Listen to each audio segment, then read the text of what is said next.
उनसे एक सवाल पूछे कि हाँ मैडम, तो कौन सा मेडिसिन देना है और कितना दिन के लिए खाना है।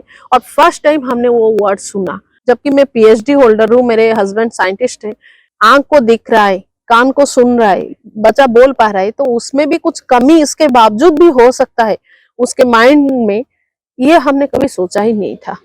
तो वो उस दिन पहली बार एकदम एकदम शॉक्ड हो गए थे कि क्या है, क्यों है।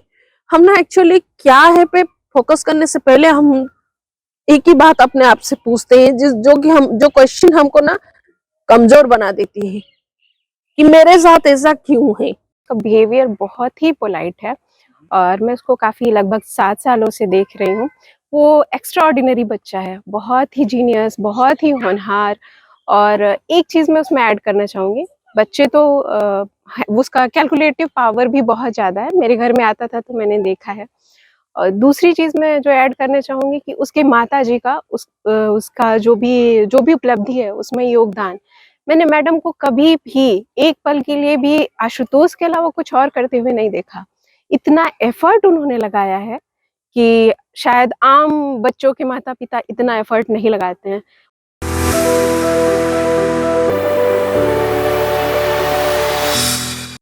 नमस्कार, जोहार दोस्तों। जैसा कि हम अपने चैनल पे आपको ऐसे लोगों से मिलवाते हैं जो अपने लाइफ में काफी कुछ करके आज सक्सेस हुए हैं। कई स्ट्रगल्स भी आई है बट हिम्मत नहीं हारे हैं और आज सक्सेस हुए हैं। इसी कड़ी में आज आपको मिलवाने जा रहा हूँ स्पेशल चाइल्ड। जी हाँ, नॉर्मल बच्चों से अलग स्पेशल चाइल्ड, जिनको भगवान ने कुछ स्पेशल बना के भेजा है, जिसमें कुछ स्पेशल पॉइंट दी गई है जिनको बहुत लोग समझ नहीं पाते हैं। यदि समझ पाए तो उनके अंदर कुछ ऐसा हुनर होता है जो और बच्चों में नहीं होता है। ऐसे तो कहने का डॉक्टरी भाषा में यदि आप बोलें तो वो बोलते हैं कि न्यूरो का कुछ इश्यूज है, तंत्रिका तंत्र कुछ प्रॉब्लम्स है, जिसके चलते बच्चे का डेवलपमेंट काफी स्लो हो रहा है। लेकिन ये कहने की बात है, यदि बच्चे पे सही से ध्यान दिया जाए, बच्चे को डेवलप किया जाए, उसके पॉइंट को पकड़ा जाए कि किस चीज में वो तेज है, तो आप उसको और अच्छा से डेवलप कर सकते हैं।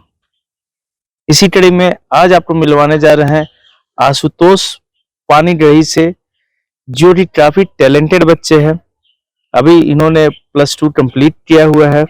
उसके अलावा ये इंडियन बुक ऑफ रिकॉर्ड में इंडियन एबकस के थ्रू विनर रहे हैं, प्राइज जीते हैं, मेडल जीते हैं। इनका अचीवमेंट है, ये 10 मिनट में 101 sums addition and subtraction solve किए हैं। 5 मिनट्स में 107 मल्टीप्लिकेशन सॉल्व किए। ये इनकी अचीवमेंट है। इसके अलावा ये स्पोर्ट्स में भी काफी आगे हैं। पावर लिफ्टिंग में नेशनल खेले हुए हैं।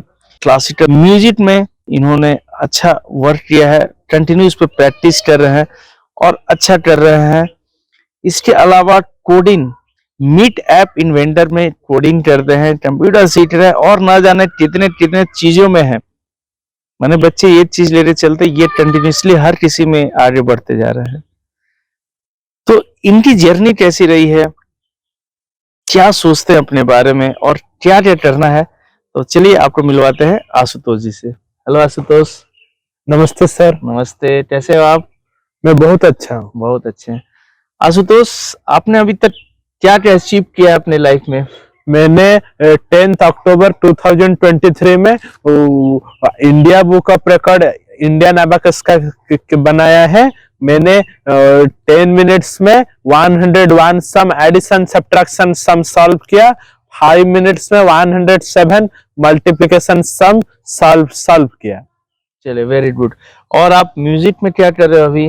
म्यूजिक में मैं भी हिंदुस्तानी क्लासिकल सीख रहा हूँ पवन कुमार चौबे सर के साथ। वो म्यूजिक में मैं वन टाइम में नरोरा गया था स्कूल के तरफ से, यूपी नरोरा में पार्टिसिपेट करके आया हूँ। ओके। और उसके अलावा आप स्पोर्ट्स में भी कुछ कर रहे हैं? स्पोर्ट्स में मैं पावर लिफ्टिंग कर रहा हूँ। वन टाइम में पावर लिफ्टिंग में मैं गुजरात गया था नेशनल में। ओके। तो आशुतोष, कभी आपको लगता है कि नॉर्मल जो बच्चे हैं उनके साथ आप मिक्सअप होने में कुछ आपको प्रॉब्लम्स होती है, या आप इजी मिक्सअप हो पाते हो? हम इजी मिक्सअप इजी इजीली मिलते मिक्सअप हैं, हो जाते हैं, हाँ उनके साथ हो जाते हैं। इजी हो जाते हैं। चलिए, तो आपको इतने कुछ प्राइज जीते हैं, इतने आगे बढ़े हैं, इसमें किसका सपोर्ट मिला है आपको? इसमें इसमें मेरा कंचन मैम का और गुरुजी पवन सर का और सदबीर सर का और मम्मी पापा का और भगवान का। अच्छा, सभी का सपोर्ट मिलता है। हाँ हाँ, और अंकल आंटी लोगों का। अंकल आंटी लोग का, आपके कॉलोनी के लोगों का काफी सपोर्ट रहा, मैं देखे यहाँ पर आके आपके काफी सपोर्ट कर रहे थे। जी जी सर। चलिए, तो आप अपने दिन की शुरुआत कैसे करते हैं? दिन की शुरुआत मतलब मैं मंडे टू फ्राइडे मैं सवेरे में जाता हूँ कंप्यूटर क्लास, शाम को एसओबी, रात को म्यूजिक क्लास करता हूँ। फिर सैटरडे को सवेरे कोडिंग क्लास, शाम को म्यूजिक रियाज खुद से करता हूँ। संडे को एबाकस क्लास, शाम को मैं घूमने के लिए जाता हूँ। अच्छा, आप एक साथ इतने सारे चीज कर रहे हो, आपको कभी नहीं लगता कि बहुत ज्यादा लोड मेरे ऊपर है या मैं नहीं कर पाऊंगा, ऐसा कुछ? या ऐसा आप इंजॉय करते हो ये करने में? ये करने में मेरे को बहुत मजा आता है, मैं बहुत एंजॉय करके करता हूँ। ये सब में मेरे को बहुत खुशी होती है, बहुत एंजॉय करने के लिए मिलता है। ओके, आपका सपना क्या है आशुतोष?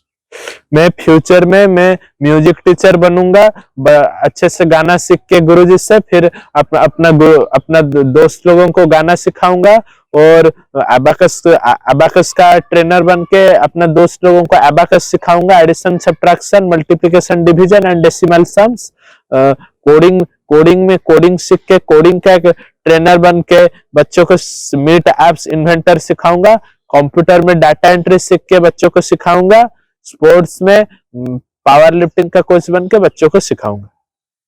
अच्छा, आप अभी यंग बच्चे लोग आपके जैसे इतना सक्सेस नहीं हो पा रहे हैं, मेहनत नहीं कर पा रहे हैं, उन बच्चों को कुछ मैसेज देना चाहेंगे कि कैसे वो लोग आगे बढ़े, वो भी कैसे प्राइज जीत सकते हैं, इंडिया बुक ऑफ रिकॉर्ड और इस तरह का? देखिए मेहनत जो ज्यादा करेगा वही अच्छा आगे बढ़ेगा। बहुत बच्चे अबाकस करते नहीं कर पाए, क्योंकि मैं ही हमेशा मेहनत किया करके हुआ। मेहनत का फल मीठा होता है। Very good. चलिए, आपने बहुत अच्छा बात बताया कि मेहनत करने से, सक्सेस करने से हमेशा आप विनर बनोगे ही। यदि आप बीच में मेहनत छोड़ दोगे तो सक्सेस नहीं करोगे। तो क्या आप, यदि कोई बच्चे आपके पास आएंगे हेल्प लेने के लिए कि आशुतोष जी मुझे भी गाइड कर दो, आपके जैसे मैं भी बनना चाहता हूँ, तो क्या आप गाइड करोगे? जरूर सर, पक्का सिखाऊंगा। म्यूजिक में, अबाकस में, कोडिंग में, कंप्यूटर में, पावर लिफ्टिंग में, जिसमें आप एक्सपर्ट हो सब में सिखाओगे? जरूर सर, श्योर। चलो, बहुत अच्छा बात आपने बताया आशुतोष। हाँ। और होप आप अपने लाइफ में सक्सेस करो।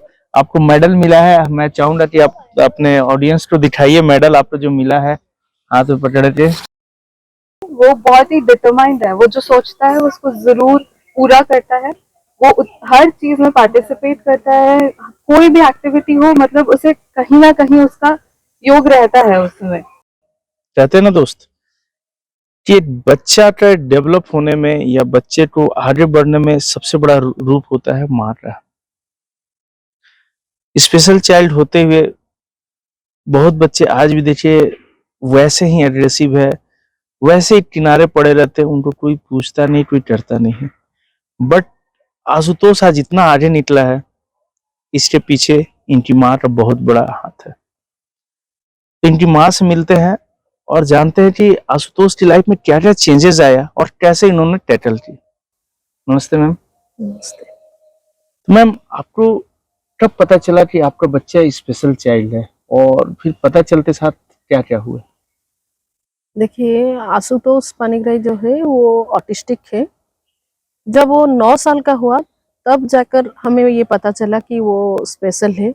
और इसके पीछे रीज़न यही था कि 9 साल तक सबको लगता है कि इतना देर में क्यों पता चला, क्योंकि हमारी इससे पहले जो उसके पापा सेंट्रल गवर्नमेंट एम्प्लॉय है, तो हम मेघालय शिलोंग में पोस्टेड थे। तो वहाँ का जो क्लाइमेट को लेकर वहाँ का रहन सहन वो थोड़ा डिफरेंट है।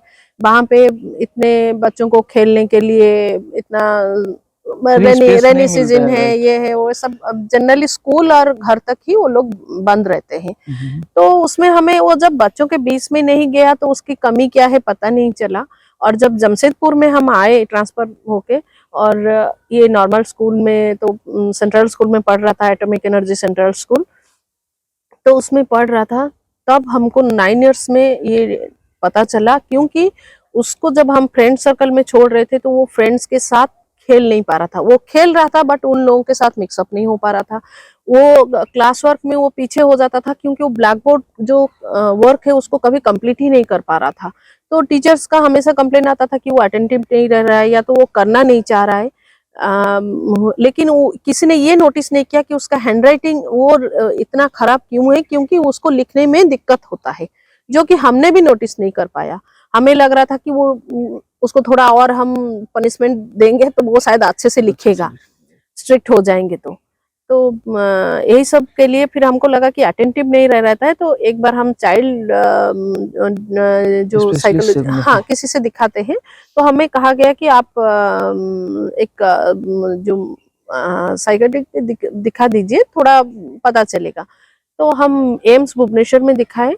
हम जब अंदर लेके गए, बाहर से ही मैडम उसको ऑब्जर्व करके ही उन्होंने, वो हमसे कुछ पूछने के बगैर वो कुछ सवाल पूछे कि ये सब सवाल का आप जवाब दीजिए आशुतोष को लेके, क्या वो अपने डेली रूटीन में ये कर पाता है, ये कर पाता है। तो उस दिन उन्होंने 20 क्वेश्चंस पूछा था। जैसे क्या क्या क्वेश्चन था? जैसे कि वो जब नहा लेता है उसके बाद क्या वो प्रॉपरली अपने आप को पोंछ पाता है? जब आप मूढ़ी देते खाने के लिए, क्या वो मूढ़ी उसके हाथ में पूरा रहता है? जब वो लिखता है उसका हैंड पोजीशन कैसे रहता है? टीवी वो कितना टाइम देख रहा है? दोस्त लोगों के बीच में जब रहता है, क्या उन लोगों का बात को सुन के वो तुरंत जवाब देता है? वो जब खेलने के लिए उसको बॉल थ्रो करते हैं, वो बॉल पकड़ने के लिए खड़ा रहता है? तो ऐसे बहुत सारे चीज था।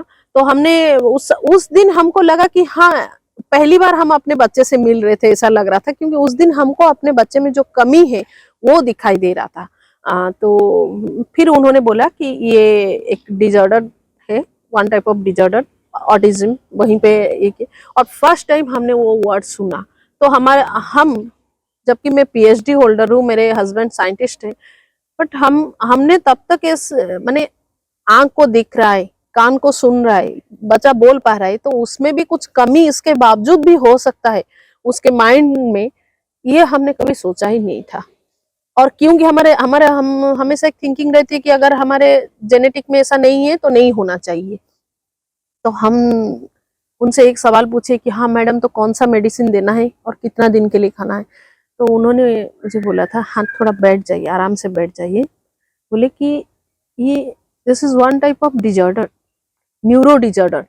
आपको इसी के साथ जीना है, आशुतोष इसी के साथ ही रहेगा।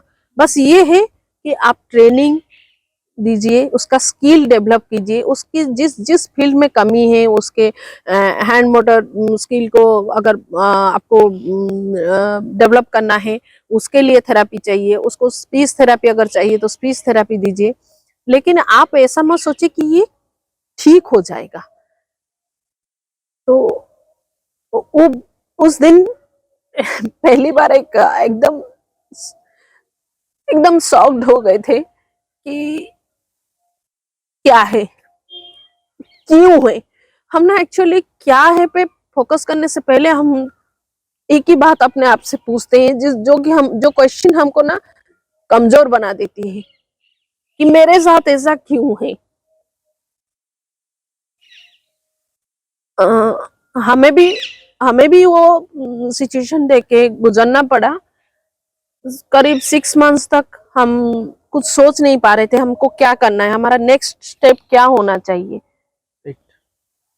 6 मंथ्स के बाद वो जो क्वेश्चन वही सेम रहा कि हमारे साथ क्यों, बट उसमें मेरा थोड़ा चेंज हो गया कि अगर मेरे साथ ही क्यों, दूसरे के साथ क्यों नहीं।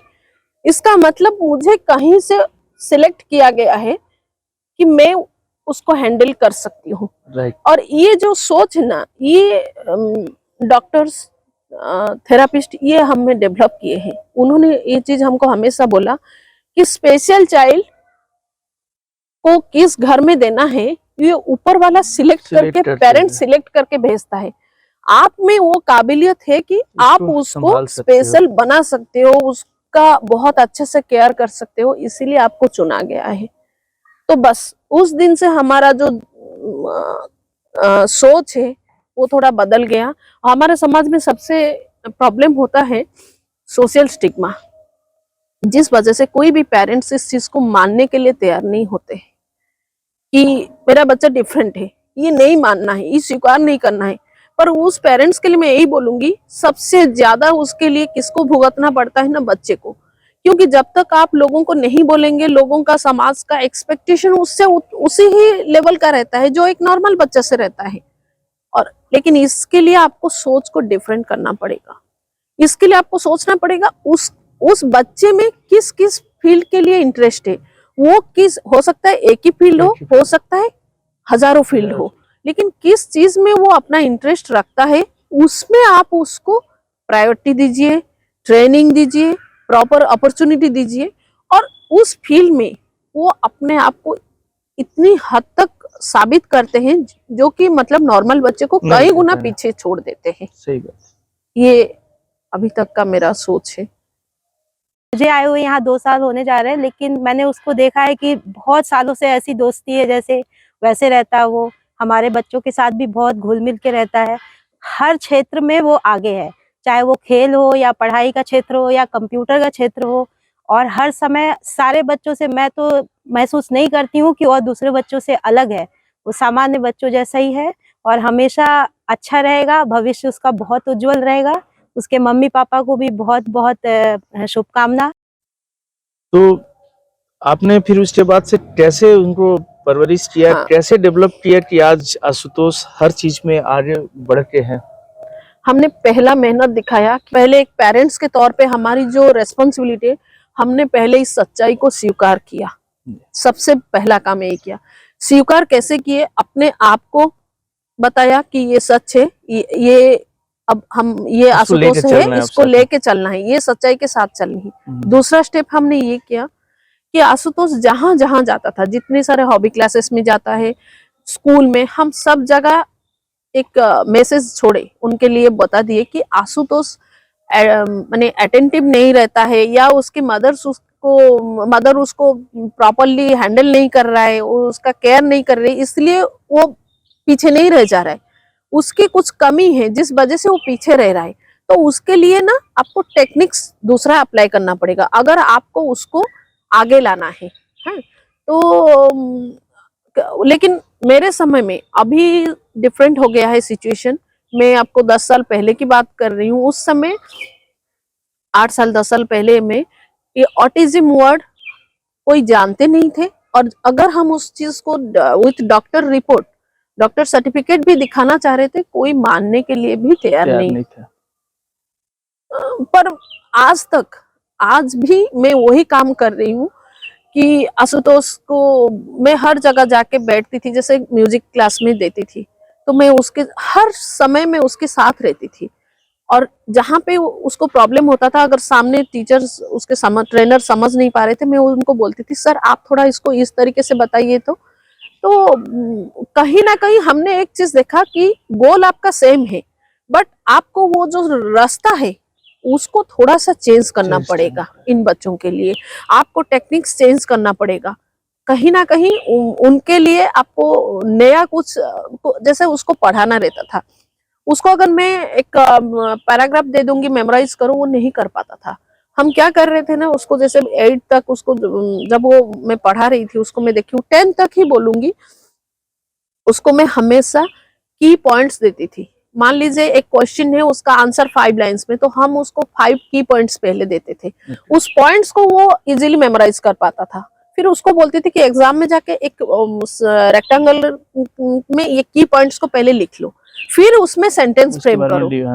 तब वो क्या करता था, क्योंकि सेंटेंस फ्रेमिंग का जो कैपेबिलिटी है उसको हम ट्रांसलेशन के थ्रू उसको करवा दिए थे, तो वो इजीली ये करवा पा रहा था। ठीक है, वो 10 मार्क आउट ऑफ 10 उसको 8 नहीं मिलता था, बट 4 मिलना श्योर था, जिस वजह से वो 12th कर पाया। तो कहीं ना कहीं ये जो टेक्निक्स भी डेवलप की, मैंने अपने से किया, उसके साथ काम किया, उसके सामर्थ्यों को देख के ही मैंने टेक्निक्स अप्लाई किया। बनाया, सोचा कि इस तरीके से करके ट्राई करती हूँ। बहुत बार हम बहुत चीज के लिए ट्राई करते हैं, और इंडियन एबाकस में भी उसका वही हुआ। उसके जो कंचन मैम है, सारा श्रेय तो मैं उनको दूंगी कि इसने नंबर्स को एंजॉय करना सीखा, और मैडम ने उसके मूड्स के अकॉर्डिंगली, कभी कभी ऐसा होता है मूड ठीक नहीं रहता है, बट उसके मूड्स को पूरा समझते ध्यान हुए। रखते हुए हम्म। उन्होंने उसका जो ब्रेन है उसका पूरा इस्तेमाल किया, जिस वजह से आज वो रिकॉर्ड कर पाया। रिकॉर्ड कर पाया। आगे आप और किस रूप में आशुतोष को देखना चाहते हैं? अभी नॉर्मल बच्चों से आप कैसा बेटर उसको समझ पा रहे हैं? देखिए, नॉर्मल बच्चे और इन बच्चों में मुझे एक चीज की डिफरेंस मुझे दिखाई दिया है, ये लोग काफी सिंसियर है। नॉर्मल बच्चों के पीछे हम लोग को पढ़ना पड़ता है कि बेटा पढ़ो पढ़ो पढ़ो। कभी कभी क्या होता है ना, वो सिंसियर नहीं होते, झूठ बोल सकते, लेकिन हमारे बच्चे में ऐसे है कि वो एक टाइम टेबल फॉलो करना पसंद करते हैं। वो मतलब उनको ये टाइमिंग है, ये स्टडी आवर है, या आज मेरे एक दिन में मुझे गाना रियाज करना है, मतलब करना है, कुछ है। भी हाल ये हो जाए, वो अपना जो काम है वो उसको उसमें बहुत सीरियस ज्यादा, होते हाँ, हैं। एकदम सिंसियरली वो करते हैं। इसीलिए उनको बस वो हैबिट डेवलप कर देना है। और आशुतोष आशुतोष तो मेरे से ज्यादा उसके ड्रीम है। वो अपने आप को, हम कभी बोलते हैं कि तुम कोई एक चीज में सोचो, बोलते नहीं मुझे सब करना है, मुझे इंस्ट्रूमेंट भी अभी सीखना है, कोई एक इंस्ट्रूमेंट में बहुत अच्छा करना चाह रहा हूँ। और हिंदुस्तानी क्लासिकल वो बहुत अच्छे से करता है। जमशेदपुर म्यूजिक सर्कल की वो एक युवा मेंबर है। वो कई बार 2-3 बार उस मंच में भी बैठ के अपने गुरुजी, बहुत उम्र वाले जो है उनके साथ बैठ के रियाज अपना, कर रहे हैं। हाँ, अपना प्रस्तुति दे चुका है। अच्छा अच्छा। तो वो उसी में उसको उसने अभी विशारद भी कंप्लीट कर लिया है, फर्स्ट डिवीजन विथ डिस्टिंक्शन। अरे वाह। तो वो संगीत में अपने आप को गुरु के रूप में सोच रहा देखना है, चाह रहा है फ्यूचर कि में। मैं भी गुरु बनूं। हम्म। भगवान और उसकी गुरुदेव की जो भी आशीर्वाद होगा। इंडियन एबाकस में भी उसको मन है कि जो न्यूली जो आएंगे वो उनको लोअर लेवल के हैं, उनको सिखाना चाह रहा है। पावर लिफ्टिंग मतलब उसको स्पोर्ट्स में वो अपने गुरुजी जो ट्रेनर जो है सतबीर सर, उनसे इतना प्रभावित है और एकदम उन सिंसियरली उनको फॉलो करता है। तो वो पावर लिफ्टर, आज पावर लिफ्टर वो जितना आपके लिए ड्रीम कर रहा है, वो कोच बन के दूसरों को सिखाना भी चाह रहा है। कोडिंग और कंप्यूटर जो है हम उसको इसलिए दिए क्योंकि ऑटिस्टिक बच्चे इसमें काफी स्ट्रांग होते हैं, और इसको हम यही सोच के दिए कि इसके थ्रू वो एक परमानेंट उसको कुछ इनकम आए, प्रोजेक्ट वगैरह वो अपने से ले सके कंपनी के थ्रू जो मिलता है। तो यही सब है।